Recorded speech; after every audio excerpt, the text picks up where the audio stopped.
Why did you say no to Ben? Nothing leading up to being married was the way that I planned. How do I know that being married will be? Hi, thank you for joining us. I'm Liz. I'm Sean. And here today at Justina, we're lucky enough to get an industry interview with the fabulous Valerie Weiss, writer-director of Losing Control, starring Miranda Kent and Reid Scott. Thank you for having me. So why don't you tell us a little bit about your film and what inspired you to write it? Sure. Losing Control is a quirky romantic comedy about a female scientist who wants proof that her boyfriend is the one.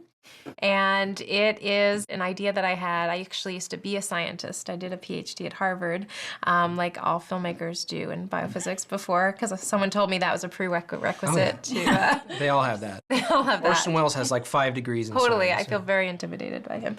So anyway, that's where I got the idea to make the movie. And we just had a theatrical release in 9 cities. So Losing Control is a romantic comedy. I'm just curious about your opinion on the romantic comedy genre as it is right now. Is this a response to films, or is this something that you're sort of making as part of the genre? For me, it was very much a response to films. I used to love romantic comedies, especially, growing up. 80s romantic comedies were my favorite. When Harry Met Sally or Romancing the Stone, such great movies because the characters were really well-rounded and interesting and so flawed. I feel like romantic comedies today, the women especially, are so perfect. I mean, they look perfect, their jobs are perfect, and their problems are not really problems. And so I wanted to make a movie about a smart woman who was having problems with her love life, and not that she was necessarily choosing a love life over a career. It's equally important to many, many women.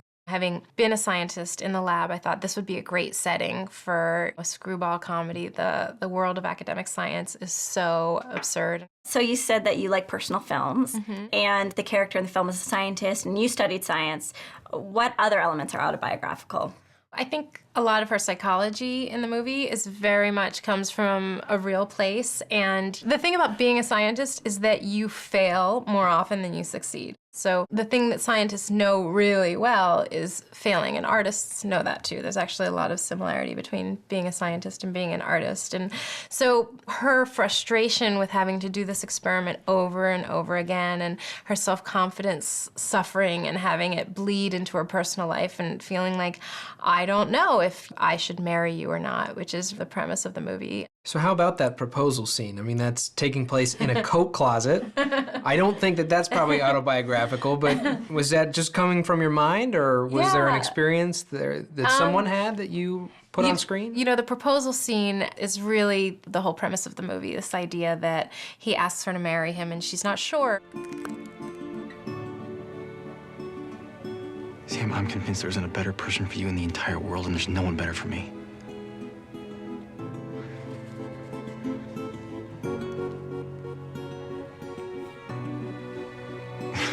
What are you doing? Nothing. You keep moving your finger away. No, I'm not.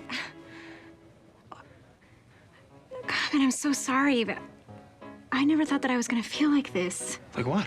Like, just so confused, Like I don't know if I'm doing things right. I loved setting it in a coat room because I think movies paint these pictures of where a proposal is supposed to happen at sunset or a fancy restaurant, and the fact that it happens in this rushed way in a place that nobody intended it, I think, is the real psychology of what's going on in this couple, and also the anxiety people don't talk about around getting married. And so it's really fun for me to set it there and have it be this private event in this very public place. And that scene is also really great because it combines kind of the screwball elements that you have in the film with some of the more realistic elements that you're talking about here. I love absurdity. I love Christopher Durang, the playwright, and Edward Albee. And what I really wanted to do in the movie is have real people and have all their motivations grounded in real psychology, but lead to a series of events that were larger than life that would happen to them, because I think that happens in life. I mean, crazy stuff happens, but it's fun to see characters have to play these things out. How can people see Losing Control? We already had our theatrical release, so we'll be coming out on video October 9th, and you can see us at all the usual places, Netflix and iTunes and Amazon, and buy and rent the movie. All right. Well, Valerie, thank you very much for being here. Thank you, Sean. I wish you much success on your film, Losing Control, and all your endeavors. Thank you very much. It's been a pleasure. Cheers. Cheers. Cheers. To Losing Control. Cheers. Everyone should rent it. It's wonderful. There you go. Thank you. Cheers. And buy it. You can also buy it, and that's fine too.